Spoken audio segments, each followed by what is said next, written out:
Estamos llevando a cabo. Este va a ser el estudio número 6 y seguimos en el capítulo 1. Hoy vamos a ver el versículo del 15 al 23, que lo hemos titulado Señales que distinguen a la Iglesia. Y aquí queda reflejada la primera oración de esta carta, porque hay dos oraciones y aquí está la primera. Entonces la Iglesia se distingue de ser la verdadera Iglesia de Cristo por algunos rasgos, algunas señales, cosas que la Iglesia manifiesta. Es lo que constantemente decimos, que como Jesús enseñó, por sus frutos los conoceréis, y como Santiago dice, muéstrame tu fe por tus obras. Es lo que el domingo pasado estábamos predicando en nuestra iglesia hermana del Fornás, en la que allí estábamos compartiendo pues que un cristiano se va a caracterizar siempre según su naturaleza. Si has nacido de nuevo, Dios te ha dado una nueva naturaleza. Entonces te vas a comportar como hijo de Dios. Seguramente pues la Biblia usó la metáfora de decir que los cristianos somos ovejas, porque la naturaleza de la oveja es seguir al pastor. Por eso el mejor ejemplo para mostrarnos lo que es Cristo y lo que somos nosotros, pues es, nosotros somos las ovejas y Cristo es el pastor. ¿Y qué hace el pastor? El pastor guía a las ovejas, las alimenta, las protege, las sana. O sea, hace una función de velar por ellas constantemente, y eso es lo que Cristo hace por nosotros. Así como los pastores que Él instituyó y que ahora somos hombres, pero representamos al pastor de los pastores, a Cristo, pues tratamos de hacer igual, de cumplir esa misma misión. Y somos ovejas, no somos cabras, porque las cabras van más por libre, las cabras van por ahí a su aire y ya se usa la expresión, estás loco como una cabra, ¿no? ¿Has oído esa expresión alguna vez? Porque apunta a eso, las cabras van por ahí por el campo, por el monte, cada una a su aire. En cambio las ovejas, si has visto, siempre van juntas, las ovejas siempre van unidas y necesitan al pastor, necesitan la dirección, necesitan que alguien les guíe y necesitan que alguien les proteja. Por eso cada uno según su naturaleza, así va a mostrar lo que es y lo que cree y lo que vive. Y si somos hijos de Dios, pues se tiene que ver el carácter de Dios en nuestras vidas, la naturaleza de Cristo en nosotros. Ahora Pablo, en esta oración que levanta a Dios, habla de esas señales que distinguen a la Iglesia. Y lo primero está en esos dos versículos primeros, 15 y 16. Vamos a leerlos. Por esta causa, decía el apóstol, también yo, habiendo oído de vuestra fe en el Señor Jesús y de vuestro amor para con todos los santos, no ceso de dar gracias por vosotros, haciendo memoria de vosotros en mis oraciones. Fíjate que el versículo 15 habla de dos cosas, dos características de la Iglesia, que toda Iglesia verdadera tiene que tener. La primera es fe en el Señor Jesús. Pablo dice que habiendo oído de vuestra fe, la fe es una cosa que se ve, es una cosa que se manifiesta, es lo que estamos diciendo. O sea, si tú eres cristiano, tus obras lo tienen que demostrar, se tiene que ver que eres cristiano. Si tú dices, yo tengo fe, la fe se ve, es algo que se va a transmitir. Los que te rodean van a ver si tienes fe o no tienes fe, no porque lo digas, sino porque vives la fe cada día. Entonces cuando dice ahí, habiendo oído de vuestra fe, ¿en quién? En el Señor Jesús. O sea, la fe tiene que estar fundamentada en algo sólido. Hay gente que tiene fe, muchos tienen fe. Y muchos son religiosos y algunos de ellos también pretenden creer en Jesús. Dicen, no, yo tengo fe en Cristo. Pero recuerda que allí en Santiago, y el domingo pasado lo citábamos ese versículo, allí en el capítulo 2 de Santiago, que decía el apóstol, tú dices que tienes fe, bien haces. También los demonios creen y tiemblan. O sea, los demonios también tienen fe, porque también ellos creen en Dios. Y ellos tiemblan porque seguramente le conocen personalmente y saben cómo es Dios y cuál es su carácter y su santidad y su poder. Y la fe tiene que estar depositada en la verdad, en Cristo. La semana pasada precisamente hablábamos de la palabra en el versículo 13, habiendo oído la palabra de verdad, el evangelio de vuestra salvación, y habiendo creído en él. Entonces ese versículo 13 nos habla de lo que ahora el 15 manifiesta, habiendo oído de vuestra fe. ¿Qué fe?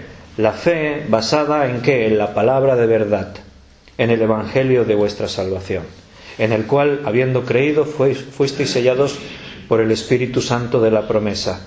Fe en Cristo Jesús, porque la palabra de Dios a quien nos muestra es a Cristo Jesús.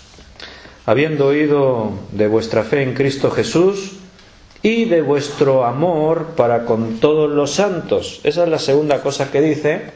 Y al final sabemos que tenemos la fe correcta cuando la fe no está sola, sino que está acompañada del amor. Porque Dios es amor. Y si decimos que amamos a Dios, se tiene que mostrar en nuestro amor por los demás, por los hermanos. Si dejamos solo la fe, y la fe no se muestra, ¿cómo se puede mostrar la fe? Antes lo hemos dicho, la fe, yo digo, tengo fe, sí, pero se tiene que ver. Y la pregunta sería esa, ¿cómo se ve la fe? A través del amor. Cuando tú tienes fe en Cristo, tú vas a experimentar el amor. El amor por todos los santos, dice ahí en el versículo. Por todos tus hermanos. La Biblia amplía aún más en otros pasajes la idea que al final es amor hacia todos los que te rodean, no solo a los santos, porque la Escritura dice que si amamos a quienes nos aman, ¿qué mérito tenemos? Eso también lo hace la gente que no cree. O sea, al final el cristiano se caracteriza por tener un amor que sobrepasa lo cotidiano, lo normal en la gente. Nosotros somos capaces de amar, pero incluso aquellos a los que no nos aman, aquellos que nos quieren lo malo para nosotros, nuestros enemigos también, los podemos amar ahora en Cristo, podemos tener poder para amarlos. Si yo dejo la fe sola, pero si la fe va acompañada de amor, entonces sé qué clase de fe tengo. Es la fe verdadera en Cristo, porque la fe está mostrando que es verdadera a través del amor en Jesús. Hay muchos religiosos que tienen fe pero no tienen amor. A lo largo de la historia eso siempre se ha visto.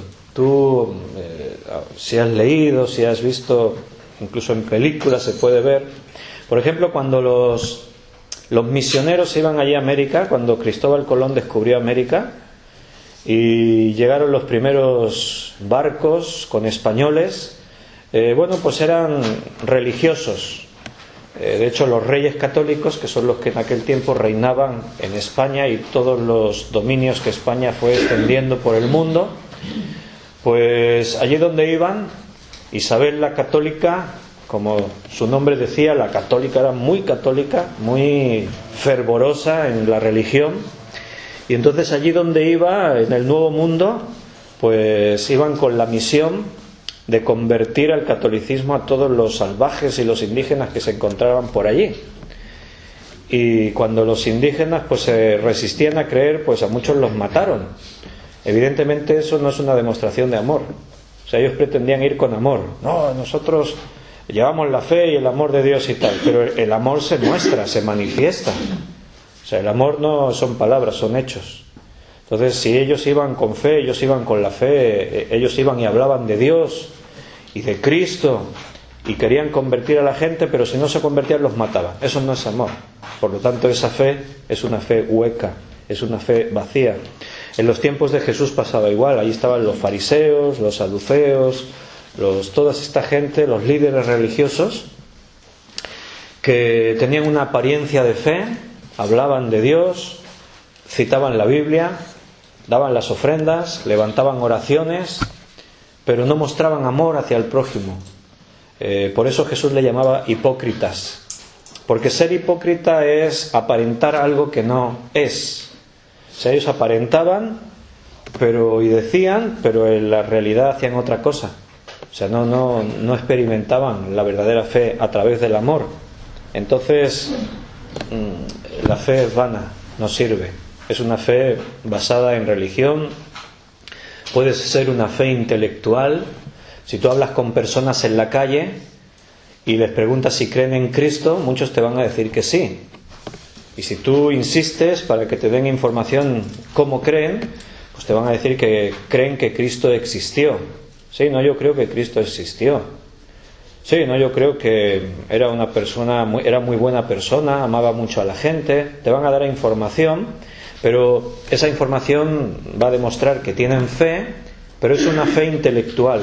Simplemente reconocer que algo existió porque hay pruebas evidentes. La historia habla y demuestra que Cristo vivió y existió. Nuestro calendario está basado en el nacimiento de Cristo, y toda la cultura de los países occidentales tiene los fundamentos basados y arraigados en el cristianismo. Entonces, creer en Cristo intelectualmente, bueno, es una clase de fe, pero esa fe no salva, y esa fe no demuestra que uno es cristiano, y no tiene por qué ir acompañada de amor. El amor a Cristo lo mostramos amando a nuestro prójimo. Por eso, en la Biblia, si leemos en Primera de Juan, no pierdas aquí el punto de Efesios que volvemos ahora mismo. Primera de Juan 2:9. Primera de Juan 2:9 dice: el que dice que está en la luz y aborrece a su hermano está todavía en tinieblas. Eso dice la Escritura. La Biblia así lo enseña. No importa lo que uno diga, lo que importa es lo que dice Dios, porque Él es el soberano. Él tiene toda la autoridad, Él tiene todo conocimiento, Él tiene todo en su mano. Entonces no importa que uno diga, no, yo estoy en la luz. Bueno, ¿y Dios qué dice? Hay señales que indican dónde está cada uno. Hay gente que vive engañada. También el domingo hablábamos de eso, y hablábamos en una iglesia donde hay gente que dicen amar a Dios, dicen tener fe, pero aborrecen a algunos hermanos. Entonces, según Dios, según la palabra de Dios, lo acabamos de leer, el que dice que está en la luz, no importa lo que diga. Ahí hay personas, conocemos a personas que dicen, no, yo soy cristiano, yo voy a la iglesia, yo estoy en la luz. Pero mira lo que dice: aunque digas que estás en la luz, si aborreces a tu hermano, la palabra de Dios es absoluta, es radical. Esa persona está todavía en tinieblas. O sea, no está en la luz, está en las tinieblas. Si miramos un poquito, porque este argumento aquí Juan lo desarrolla muy bien en toda la carta de Primera de Juan. Pero solo otra prueba para que veas: en el capítulo 4, versículo 20, vuelve a decir la enseñanza que si alguno dice yo amo a Dios, pero aborrece a su hermano, fíjate cómo lo dice, es mentiroso. Pues el que no ama a su hermano a quien ha visto, ¿cómo puede amar a Dios a quien no ha visto? La Biblia es muy clara, no disimula, no lo deja ahí. No. Tú dices amas a Dios, está bien. Como Santiago decía, dices que tiene fe, está bien, pero ahora vamos a ver qué clase de fe tienes, ahora vamos a ver qué clase de amor tienes. Tú dices que tienes fe, está bien, también los demonios creen. Tú dices que tienes amor, vale, está bien, vamos a ver qué clase de amor tienes.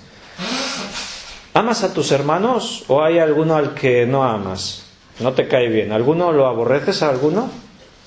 Sí, bueno, es que ahí hay uno que me hizo, hace 30 años me hizo no sé qué. ¿Y por qué no lo has perdonado? Es que yo lo perdono, pero no olvido. Eso no es perdonar.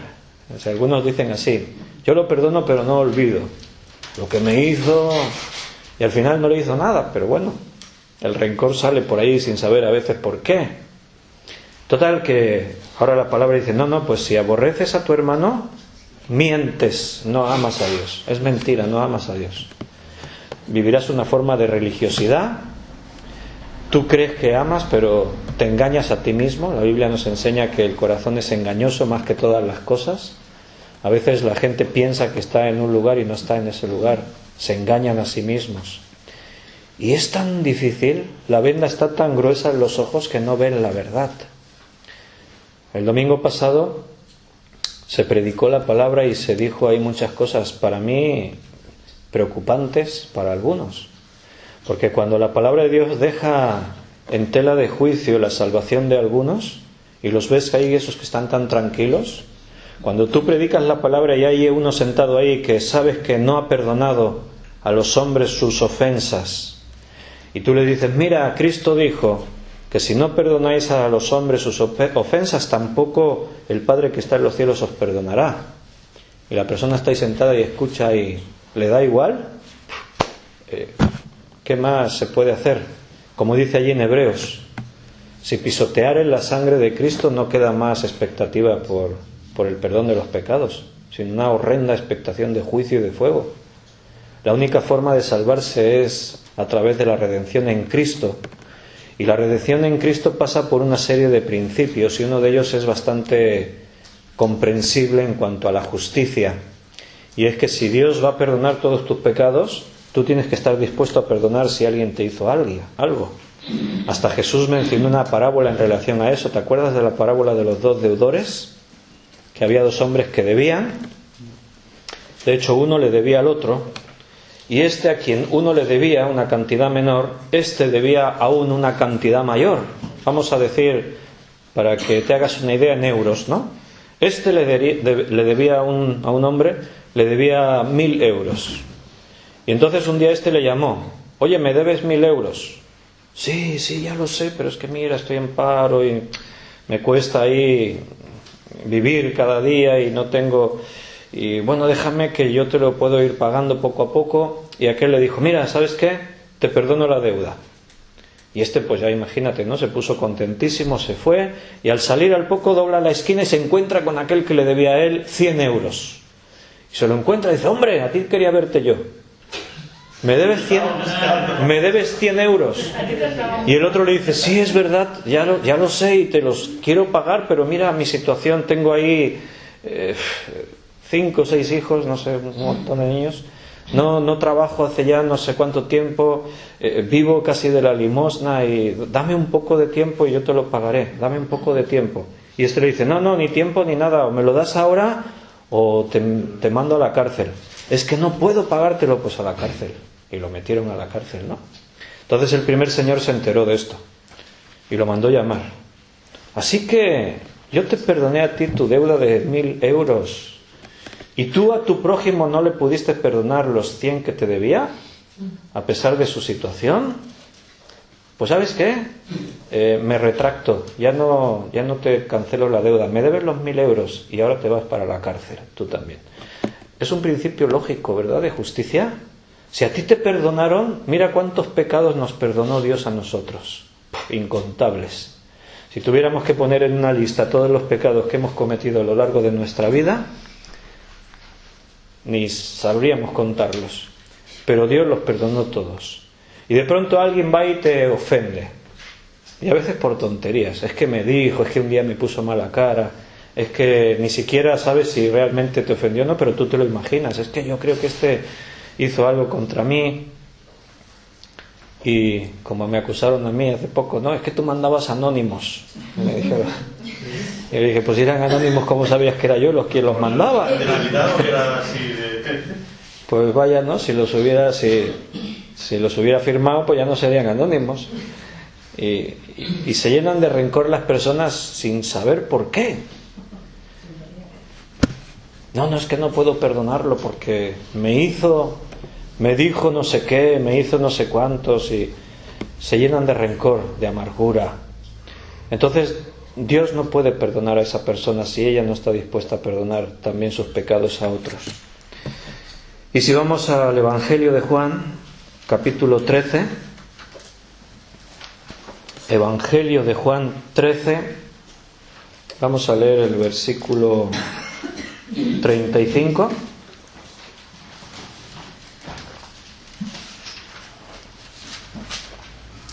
Juan 13:35 dice, en esto conocerán todos que sois mis discípulos si tuvierais amor los unos con los otros. ¿Cómo va a saber el mundo que somos discípulos de Cristo?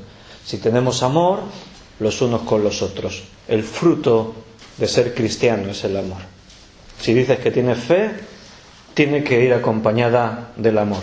Por eso Pablo le habla a los efesios y dice que da gracias por ellos, porque ha oído la fe en el Señor Jesús y de vuestro amor para con todos los santos. Era algo que se oía, era algo que se veía, una evidencia, y demostraba que los efesios estaban viviendo realmente una fe verdadera, una fe auténtica. La mayor señal que tiene que haber en tu vida si dices que eres cristiano siempre tiene que ser el amor. Tenemos que crecer en amor, y es un mandamiento, llenarnos de amor para amar a cada uno. Por eso Pablo daba gracias, no ceso de dar gracias por vosotros. Piensa un momento, ¿tú das gracias por tus hermanos?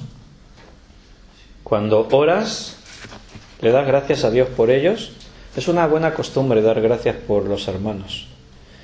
A veces solo nos acordamos del hermano cuando está en problemas y Señor, ayuda al hermano que está en problemas, pero es bueno que demos las gracias también por los hermanos. Gracias, Señor, por mis hermanos, gracias por su fe, gracias por los que han estado esta noche allí en el estudio, ¿no? Yo doy gracias al Señor.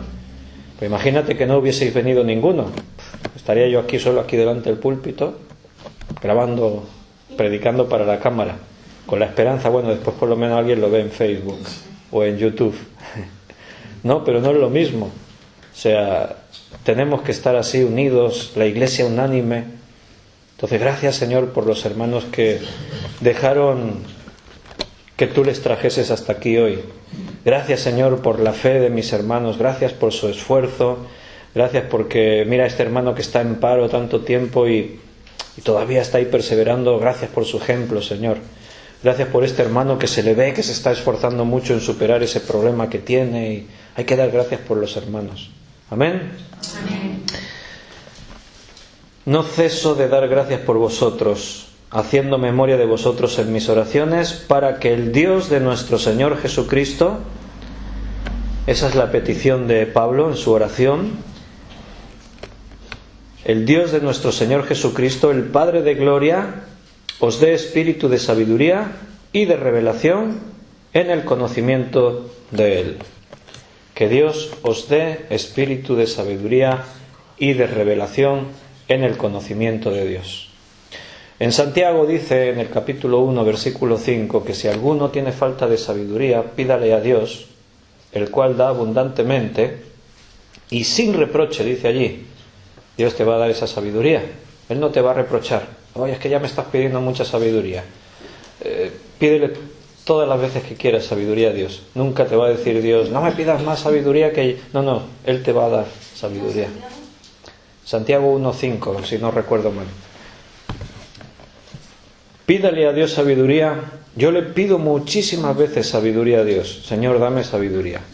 Tiene que ser una de las oraciones más frecuentes en tu boca, porque es un reconocimiento a que al final yo por mí mismo soy siervo inútil, yo me equivoco, yo fallo, yo nunca sé qué es lo mejor.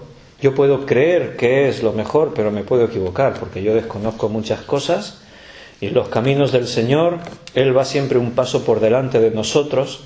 Yo puedo pretender esto tiene que ser así, pero a lo mejor el plan de Dios es otro. ¿Por qué? Porque es mejor esa otra manera. Yo creo que es esta, pero resulta que yo me equivoco. Dios no, Dios siempre va a acertar. Entonces, Señor, dame sabiduría. En la vida necesitamos sabiduría para vivir. Siempre tenemos que tomar decisiones. Constantemente estamos tomando decisiones. Algunas son muy simples, diríamos también necesitan cierto grado de sabiduría, pero bueno, al final no es trascendente. Tú vas a la frutería y dices, ¿qué fruta cojo hoy? Señor, dame sabiduría para saber si cojo plátanos, naranjas, ciruelas. Bueno, está bien. Dios te da al final sabiduría también para eso. No es tan trascendente. Dices, hoy voy a coger plátanos pero ahora imagínate pues que tú dices, no, yo solo, cada vez que voy a la frutería, yo solo compro plátanos. Siempre. ¿Qué frutas comes? Plátanos. Siempre, sí, plátanos nada más. Hombre, te falta sabiduría porque tendrías que comprar otras frutas que llevan otras vitaminas. Mira ahora las naranjas, las mandarinas, que estamos, los cítricos, ¿no? En temporada de cítricos, que tienen vitamina C, que tienen un montón de propiedades, ¿no? Son cosas simples, pero al final se refleja la sabiduría también. Pero después hay que tomar decisiones más trascendentes. Me han ofrecido 2 trabajos, tengo que escoger uno. Señor, ¿cuál escojo? Dame sabiduría. En este tengo que trabajar 8 horas cada día, 6 días a la semana, y me pagan 600 euros, los salarios de ahora. Este otro trabajo tengo que trabajar 5 días a la semana, de lunes a viernes, pero me van a pagar 1.500 euros. Señor, dame sabiduría. Yo creo que me estás mostrando el de las 5 horas y los 1.500 euros, claro. Y te coges ese trabajo. Pero a los 4, 5, 6 meses ves que algo no va bien. Ya no te reúnes, no vas a la iglesia. Llevas 6 meses sin reunirte con tus hermanos. Tu relación de pareja se rompió.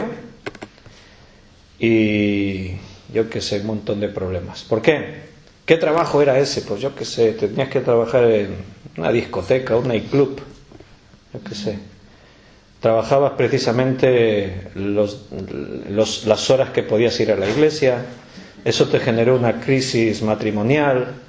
Eso te llevó a adquirir vicios que antes no tenías.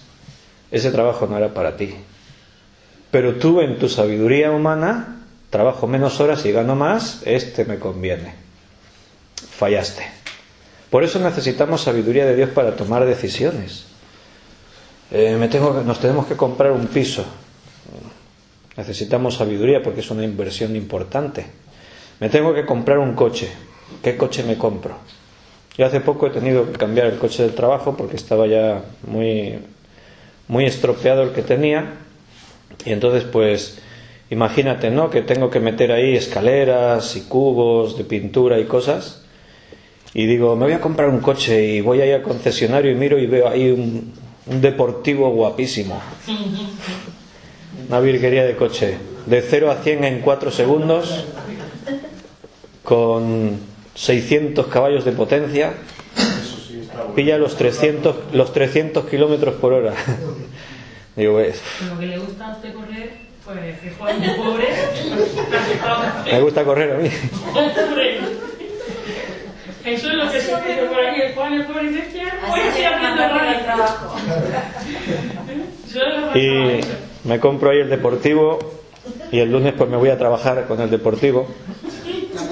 Abro el maletero, no cabe nada aquí. ¿Y la escalera dónde la pongo? Una vaca, el deportivo con una vaca. Una falta de sabiduría total. Yo estoy exagerando y nos estamos riendo, pero hay gente que le pasa eso.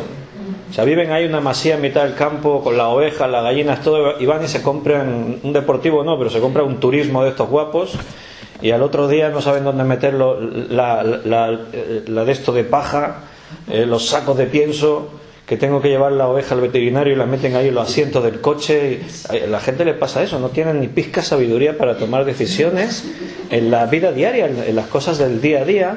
Bueno, el cristiano se tiene que caracterizar por tener sabiduría. Pero al final la sabiduría de la que apunta ahí en la Biblia es algo más profundo todavía. Cuando Pablo está pidiendo que los efesios tengan sabiduría y revelación en el conocimiento de Dios. Esa es la sabiduría que al final nos importa. La que tiene que ver con las cosas espirituales, con los asuntos de Dios. Esa sabiduría que fluye y al final dice, bueno, no sé cómo he hecho esto o cómo estamos aquí, pero es lo que antes estábamos hablando, ¿no? O sea, nosotros hemos batido el récord de encontrar un local para la iglesia. Pues de pronto la iglesia dice, tendríamos que cambiar de local. Vamos a empezar a mirar. Y se ponen a mirar y pasan meses y eso, al final encuentran uno. Y nosotros el domingo por la noche nos sentamos y decimos, necesitamos un local. Necesitamos un local porque en 2 semanas duplicamos el número de los creyentes más porque nos unimos 2 iglesias. Y no tenemos local. Eso el domingo por la noche. Pero se lo dijimos al Señor.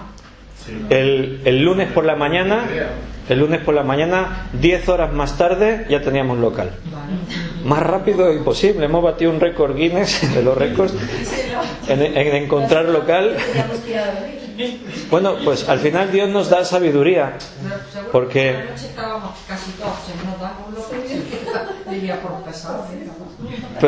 pero es esa sabiduría que viene de parte del Señor, ¿no? Porque al final ves dónde está la necesidad, buscas soluciones, te dejas llevar por Dios, buscas la dirección de Dios, y cuando todas las piezas encajan, entonces las cosas suceden y las cosas fluyen y las cosas van ocurriendo. La sabiduría es un grado que tiene que ver con la madurez. Conforme uno va madurando, va adquiriendo sabiduría. Eso es sinónimo a la vejez. Yo atribuyo a los ancianos, les atribuyo un grado de conocimiento, de sabiduría, ¿no? A mí me gusta escuchar a los ancianos. ¿Por qué? Porque han vivido toda una vida y eso es igual a experiencia. No siempre ocurre que los ancianos son sabios. No siempre ocurre que la experiencia acumula sabiduría, pero es un factor que tiene que ver. En cuanto a las cosas de Dios, igual. A través de los años de ser creyente y de experimentar a Dios en tu vida, de tenerle presente, de aceptar su voluntad, de atravesar tribulaciones, a través de toda la vida en Cristo, uno va adquiriendo sabiduría. Uno se va haciendo sabio. Dice, ¿si hay jóvenes sabios? Sí, claro. Pero son diferentes grados de sabiduría. Yo me acuerdo cuando tenía 16 años, que a mí hacía un año y poco más que yo era cristiano, y a mí me nombraron líder del grupo de jóvenes, me reconocieron como diácono, y yo empezaba a predicar en la iglesia con 16 años. Pero yo cuando miro para atrás hoy digo, anda que no me faltaba a mí sabiduría ni nada, y conocimiento. Porque a veces me ponía a predicar y casi que predicaba de cosas que ni tenía idea, pero yo predicaba. Con 19 años me nombraron copastor, anciano en la iglesia, y yo ahora miro para atrás y me acuerdo de cuando yo tenía 19 años y pienso, ¡buah! No me faltaba nada por aprender, madre mía. Y yo me acuerdo que entonces ya yo pensaba que estaba en la cima del mundo. Yo pensaba ya, ¡buah! Yo ya, aquí ya estoy. Y después la vida, la experiencia te enseña y vas aprendiendo. Una de las cosas que Dios nos enseña y que es parte de la sabiduría es saber a reconocer lo que somos, porque al final no somos nada. Lo que somos lo somos por pura gracia, porque Cristo hace cosas en nosotros, pero como dice la palabra, separados de mí nada podéis hacer. De pronto se va Cristo de tu vida y ya no eres capaz de hacer nada. Como cualquier pecador de este mundo vendido a su suerte. Lo que somos lo somos por la gracia de Cristo. Pablo lo entendió bien. Por eso decía, cuando soy débil, entonces soy fuerte, porque en mi debilidad se perfecciona el poder de Dios. Hay que saber reconocer nuestra debilidad, nuestra impotencia para hacer las cosas de Dios, porque al final solo Dios es el que puede hacer cosas en nuestra vida. Por eso la sabiduría se va adquiriendo. Pero también piensa en la otra cara de la moneda, que hay creyentes que llevan 40 años de creyentes y no tienen ni pizca sabiduría. En la Biblia había de estos, a los corintios, a los gálatas. Pablo les tiene que hablar a algunos creyentes por ahí y les dice así, teniendo que ser ya maestros, todavía se os tiene que enseñar los rudimentos de la fe.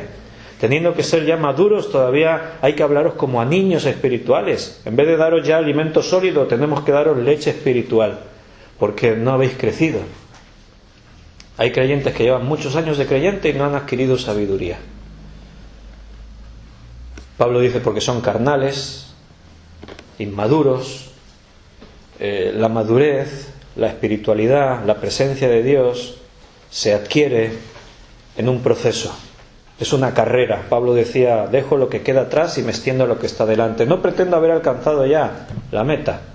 O sea, todavía estoy ahí, cada día creciendo, cada día progresando un poco más. Pero tiene que ser así, progresando. Algunos se estancan y el estancamiento suele llevar al descenso. La vida del creyente siempre tiene que ir hacia arriba, siempre creciendo en Cristo, siempre progresando en todo. Y siempre teniendo presente las cosas más importantes de nuestro crecimiento. Una de ellas es la sabiduría. Sabiduría y revelación, ahora hablamos de revelación, pero en el conocimiento de Dios, no en religión, he madurado en sabiduría en cuanto a la religión. No, en conocimiento, el conocimiento que viene de parte de Dios. Dios tiene todo conocimiento. Estamos estudiando los miércoles en Cunit, teología, conociendo a Dios. Mañana miércoles nos vamos para Cunit, a las 6 de la tarde salimos de aquí de Valls. Estamos allí de 7:30 a... ¿Lo digo bien? 7:30, sí. No, a las 7. De 7 a 8:30. De 7 a 8:30 en Cunit. Salimos de aquí a las 6. Entonces, estamos viendo lo que Dios es. Y una de las partes es que Dios es omnisciente. Tiene todo el conocimiento. Por eso cuando dice el apóstol que tenemos que crecer en sabiduría y en revelación, en el conocimiento de Él, Dios tiene todo el conocimiento. Siempre podemos estar creciendo en su conocimiento. Nunca vamos a dejar de profundizar porque Dios es inagotable. Él nos puede llenar de todo lo que necesitamos cada día y hacer la herramienta adecuada, óptima en sus manos para que le podamos servir. Pero vamos a hablar de revelación, porque dice no solo y sabiduría, Dios tiene la sabiduría infinita. Vamos a leer un texto, nos hemos dejado ahí hablando de sabiduría en Isaías 11:2. Ahora volvemos a Efesios. En Isaías 11:2 dice: y reposará sobre él el espíritu de Jehová, espíritu de sabiduría y de inteligencia, espíritu de consejo y de poder, espíritu de conocimiento y de temor a Jehová. Isaías está hablando proféticamente de la persona del Mesías. ¿Cómo iba a ser el Mesías? El Cristo. Y dice que el Cristo estaría lleno de todo espíritu de sabiduría, porque dice que el Espíritu de Dios estaría sobre él, entonces estaría lleno de espíritu de sabiduría, de inteligencia, de espíritu de consejo, de poder, espíritu de conocimiento y temor de Jehová. Y así fue. Nosotros vemos a Cristo y si algo tenía Cristo era sabiduría. ¿Tú ves a Cristo sabio en la Escritura? Insuperable. Siempre intentaban atraparle por todos los medios. Siempre le traían trampas a ver cómo le sorprendemos, a ver si le hacemos caer en un error. Tremendo. Una vez le dicen con la moneda: Jesús, ¿tenemos que pagar nuestros tributos a César? ¿Ahora qué dice Jesús? Si dice sí, tenéis que pagar los tributos a César, se pone de parte de los romanos, que es el pueblo invasor. Si dice no tenéis que pagar los tributos a César, se rebela contra Roma, contra César. Eso es un delito. Entonces ahí está Jesús y todos expectantes a ver qué dice. ¿Tenemos que pagar los impuestos a César? Y entonces él coge la moneda y dice: ¿de quién es la cara que hay ahí en la moneda? De César. Pues si la moneda es de César, dadle a César lo que es de César, y a Dios dadle lo que es de Dios. Ahí se quedaron todos. Tremendo, ¿no? O como cuando traen a aquella mujer allí y se la echan a los pies y todos con las piedras en las manos. Esta mujer ha sido sorprendida en adulterio. La ley de Moisés dice que hay que apedrearla hasta la muerte. ¿Y tú qué dices? Ahora, si Jesús dice, bueno, sí, la ley dice apedrearla, pues apedrearla. Pues no que tenías tanto amor y no que venías con un mensaje así tan... Y si dice, no la apedreéis, estás yendo contra la ley de Moisés. Bueno, ahí mira que eran listos, aquellos fariseos y estos religiosos. Se inventaban cada una para que diga lo que diga, le vamos a pillar. Esta vez sí le pillamos. ¿Qué hacemos con esta mujer? Jesús se toma su tiempo. Coge un palo allí que tenía y se pone a escribir en el suelo.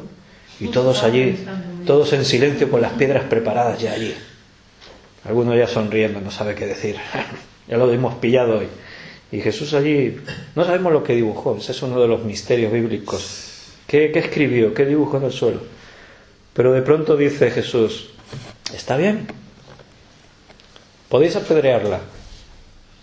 Que empiece el que esté libre de pecado. El que esté libre de pecado entre vosotros, que tire la primera piedra.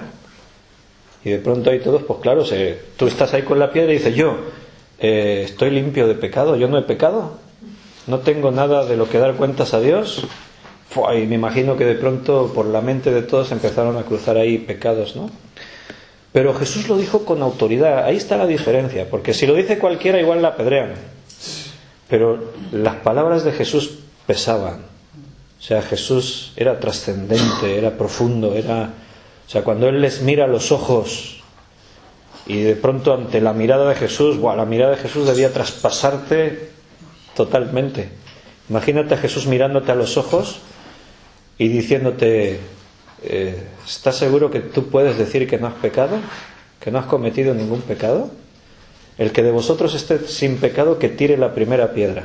Y es curioso que dice que todos empezaron a dejar las piedras, empezando por los más ancianos, los más sabios, los que algún joven ahí igual se lo pensó un poco, yo la tiro, ¿no? Pero al final todos dejaron las piedras, porque todos habían pecado. Tendría espíritu de sabiduría, dijo el profeta Isaías, y sin duda Jesús fue sabio. Y no solo eso, habla de espíritu de consejo, de espíritu de inteligencia, de espíritu de poder, de conocimiento y de temor de Jehová. Y si Cristo tenía esa sabiduría, nosotros que somos cristianos, llevamos el nombre de Cristo en nuestra identidad, pues como Pablo oraba, tenemos que llenarnos de espíritu de sabiduría y de revelación en el conocimiento de Él. Mira, ahora mismo, si igual no te das cuenta, pero tu sabiduría está creciendo, porque la predicación de la palabra de Dios, los reformadores, ahora que estamos celebrando el 499 aniversario de la Reforma Protestante, los reformadores, Lutero, por ejemplo, de pronto ellos descubrieron que la predicación de la Escritura desde el púlpito provocaba un despertar espiritual en la gente y les empezaba a otorgar cualidades que antes no tenían. Y de pronto en la Reforma la herramienta principal fue esa, la predicación, porque mucha gente incluso era inculta, algunos ni sabían leer. Las Escrituras no estaban asequibles al pueblo, porque estaban en latín, en idiomas que el pueblo no sabía leer y no podían leer la Biblia. Fue en ese tiempo cuando se empezaron a hacer traducciones de la palabra de Dios a otros idiomas, a otros lenguajes. Y entonces se usó el púlpito para predicar la palabra de Dios. Y los reformadores decían esto: hemos descubierto qué poder tiene la predicación de las Escrituras desde el púlpito. Y ahí se predicaba y la gente empezaba a cambiar y se empezaban a llenar de sabiduría. Pero dice el texto: y de revelación. ¿Qué querrá decir eso? De revelación. A ver, ¿quién sabe decirme en griego cuál es esa palabra? Revelación. Apocalipsis, esa es. Aquí dice, en el griego dice apocalipsis, en griego. Nosotros en castellano decimos apocalipsis, es la misma palabra, no ha cambiado. O sea, Pablo está diciendo que os dé espíritu de sabiduría y de apocalipsis, le dice, porque apocalipsis significa revelación. ¿Y qué significa apocalipsis? Revelación, ¿qué significa? Sacar lo que está oculto. Sacar lo que está oculto. Correr el velo. Sí, los estudiantes del seminario se han acordado ahora de pronto. Apocalipsis significa desvelar. Revelar, desvelar, correr el velo, mostrar algo que estaba oculto. Eso es lo que significa. Entonces, el otro día estábamos, unas clases atrás, estábamos estudiando que ahí en un versículo más era allí por el versículo cuando hablaba del misterio, ¿os acordáis? ¿Cuál era? El 9, dándonos a conocer el misterio de su voluntad. O sea, Dios nos ha dado a conocer misterios. ¿Qué quiere decir misterio? Algo oculto, algo que no sabíamos, algo que no conocíamos. Y Dios nos ha dado a conocer misterios, cosas ocultas que antes no habíamos. Cuando nosotros nos estamos llenando del Espíritu Santo, estamos adquiriendo sabiduría y también estamos adquiriendo revelación. Estamos descubriendo cosas que antes no sabíamos. Estamos aprendiendo cosas nuevas. Estamos conociendo cosas que antes eran un misterio para nosotros. Y todo eso lo trae el Espíritu. Por eso dice espíritu de sabiduría, espíritu de revelación. Porque es el Espíritu Santo, la obra del Espíritu Santo en nuestra vida. ¿Quién conoció a Dios? ¿Quién conoció la mente del Señor? ¿Quién sabe las cosas de Dios? Sino el Espíritu de Dios. Pues si ahora nosotros tenemos el Espíritu de Dios, imagínate, tenemos acceso a todo el conocimiento de Dios, todo el conocimiento que Él nos quiere mostrar, que Él nos quiere desvelar, revelar. O sea, todo lo que Él nos muestra, ahora lo podemos comprender, porque tenemos al Espíritu Santo en nuestras vidas. Vamos a leer algunos textos hablando de esto. Ahora volvemos a Efesios, pero vamos primero a Juan, capítulo 16. Y en Juan, capítulo 16, versículo 14 y 15, dice: Él me glorificará, porque tomará de lo mío y os lo hará saber. Todo lo que tiene el Padre es mío. Por eso dije que tomará de lo mío y os lo hará saber. O sea, Dios, ahora a través de Cristo, nos hace saber cosas que antes no sabíamos. Eso es Apocalipsis. Darnos a conocer misterios, cosas que ignorábamos, que no teníamos ni idea. Tú no te has dado cuenta, o te has dado cuenta en poco, pero desde que el día en que creíste, y nosotros los que perseveramos en el estudio de la palabra, los que usamos el púlpito para predicar la Sagrada Escritura, tú no te das cuenta, pero en tu vida ha habido una transformación impresionante.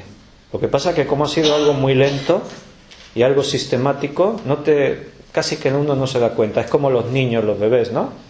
Cuando viene Neftalino y mí con Eva, este día se lo decía yo, digo, ¿cómo está cambiando? Digo, vosotros no lo notáis tanto, porque cuando tú ves al bebé todos los días, el cambio es tan así sistemático que no lo notas. Pero tú estás sin ver a un bebé 15 días y cuando lo ves dices, ¿cómo ha cambiado? Y los padres lo miran y dicen, bueno, no tanto, ¿no? Porque ellos lo ven cada día y no se dan cuenta. Nosotros vamos cambiando y no nos damos cuenta.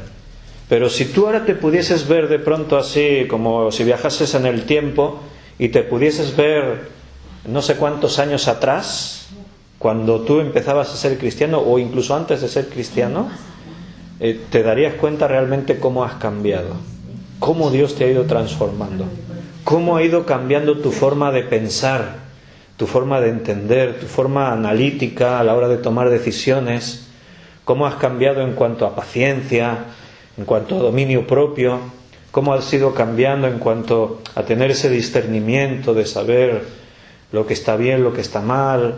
La palabra de Dios ha hecho un efecto en nosotros transformador.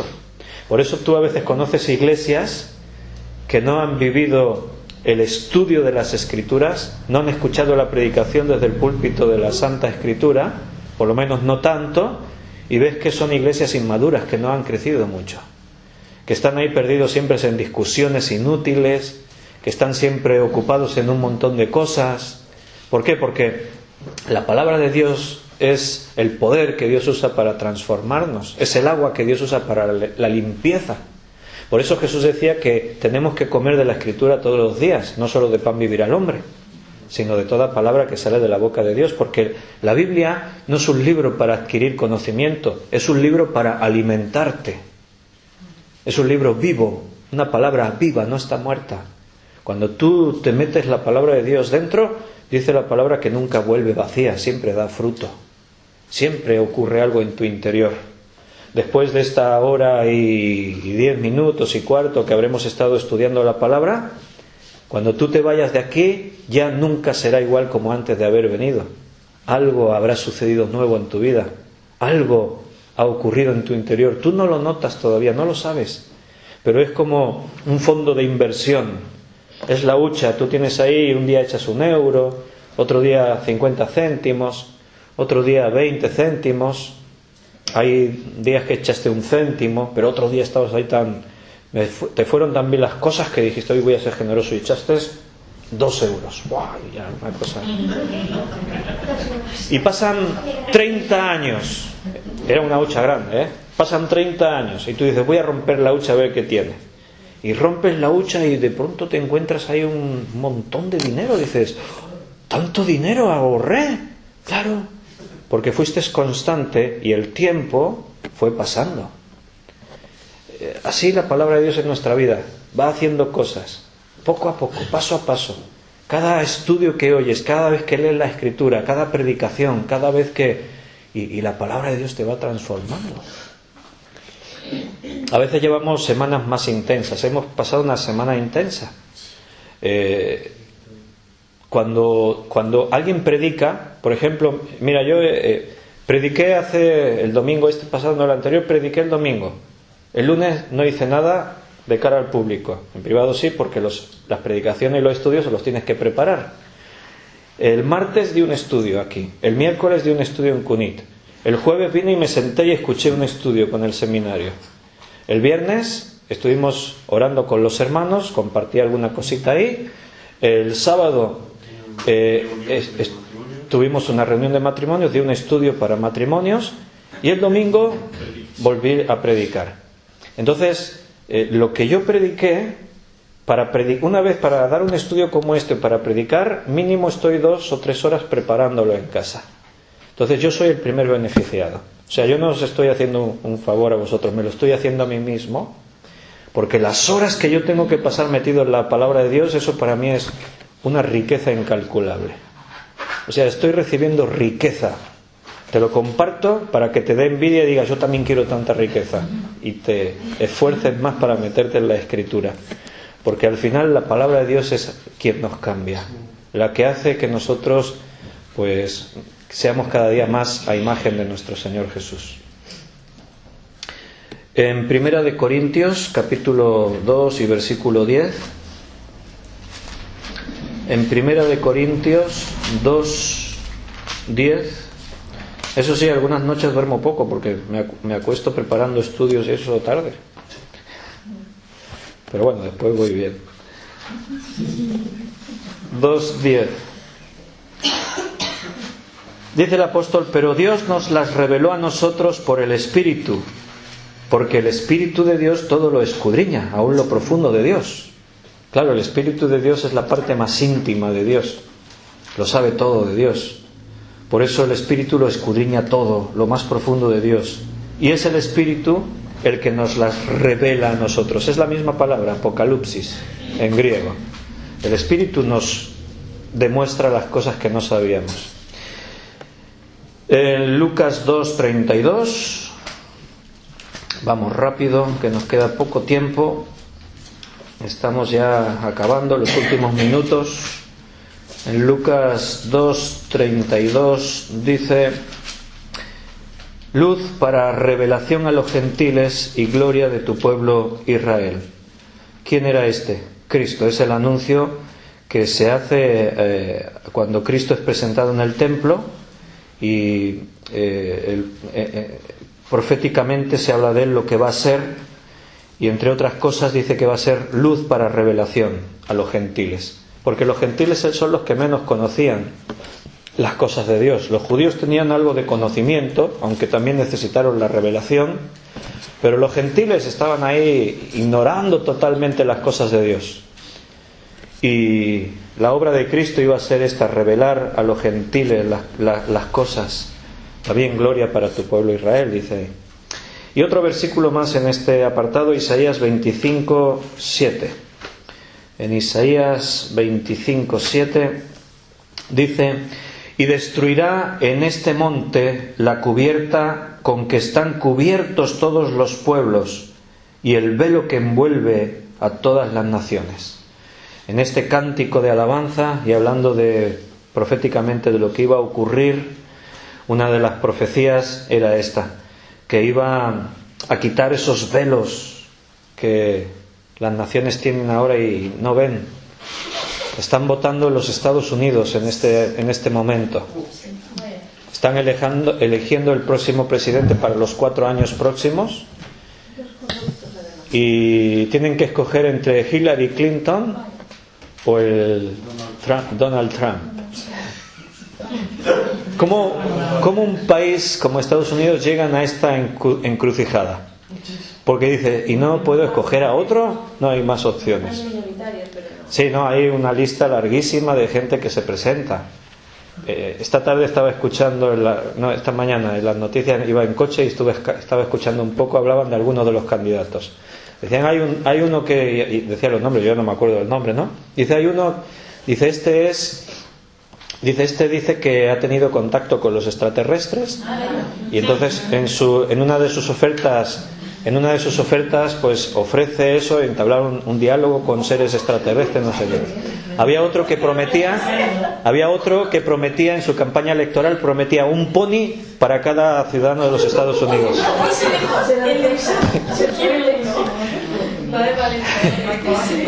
Y así, ya no me acuerdo de todo, pero han dicho una lista larguísima de candidatos a la presidencia y de las cosas que prometen y quiénes son, cómo se ofrecen. Y dicen, madre mía, claro, la Hillary y el Donald Trump eran los mejores de la lista. Pero, a ver, en un país como Estados Unidos, ¿no puede haber un presidente mejor? Si empiezas a escuchar de la Clinton y dices, madre mía, como la escojan a esta, pero escuchas del Trump y dices, pues anda, que como cojan a este, estamos apañados. ¿A quién? ¿Tú eres americano? ¿A quién votas? O sea, pues ahí está. ¿Por qué todo eso? Ahí lo dice la Biblia. Cuando Cristo venga y reine sobre el mundo, el milenio, cuando Él se lleve a la iglesia, el anticristo se manifieste, pasen 7 años de tribulaciones, de guerras, entonces Cristo vendrá al mundo y Dios va a quitar, dice, el velo que envuelve a las naciones, la cubierta que cubre todos los pueblos de la tierra. Ahora el hombre está ciego, no ve, no entiende. Tenemos presidentes que prometen, en su campaña electoral prometen 100 cosas, llegan a la presidencia, no cumplen ni una, no, hacen todo lo contrario. Resulta que está declarado que son corruptos, han robado, los sobres de Bárcenas corrían para todas partes, por ahí por los ministros, por el presidente, por todos, para aquí, para allá. Hay desfalcos, estafas y eso por todas partes, pero llegan las siguientes elecciones y la gente les vuelve a votar a los mismos. Dices, bueno, pues vamos bien, o sea, sabemos que este es ladrón y le votamos otra vez, ningún problema. Dice, no es que no podemos votar a nadie, pues no votes. Bueno, así estamos, el mundo así va de esta forma. Vamos a dejarlo aquí, nos van a quedar 3 puntos, el tercero, el cuarto y el quinto, de esas señales que distinguen a la Iglesia y que están aquí comprendidas en la oración de Pablo. Lo vamos a dejar para la próxima clase porque se nos ha hecho la hora y tenemos que terminar.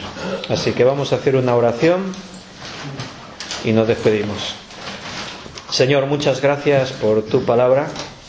Gracias porque es alimento y lo mejor es que es gratis, es gratuito, Señor. Hemos estado recibiendo sabiduría, revelación, conocimiento. Va a haber fruto en nosotros que no nos imaginábamos, y no es como las terapias que el mundo ofrece, que tienes que pagar importantes sumas en terapias psicológicas, de superación personal, de motivación.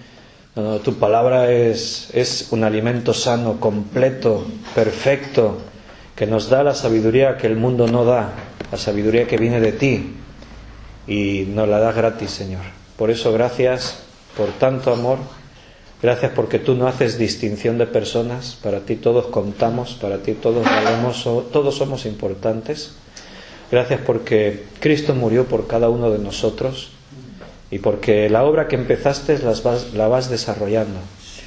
Y gracias porque podemos descansar en ti. El mundo está preocupado por quién salga de presidente en los Estados Unidos, o qué pueda pasar con Rusia, o las guerras que hay por ahí por Oriente, o en algunos lugares de África, o por el cambio climático y por los terremotos. Y sí, da cierta inquietud, pero estamos seguros en ti, estamos tranquilos, porque la civilización, la humanidad camina hacia un destino y nosotros sabemos que estaremos contigo para siempre.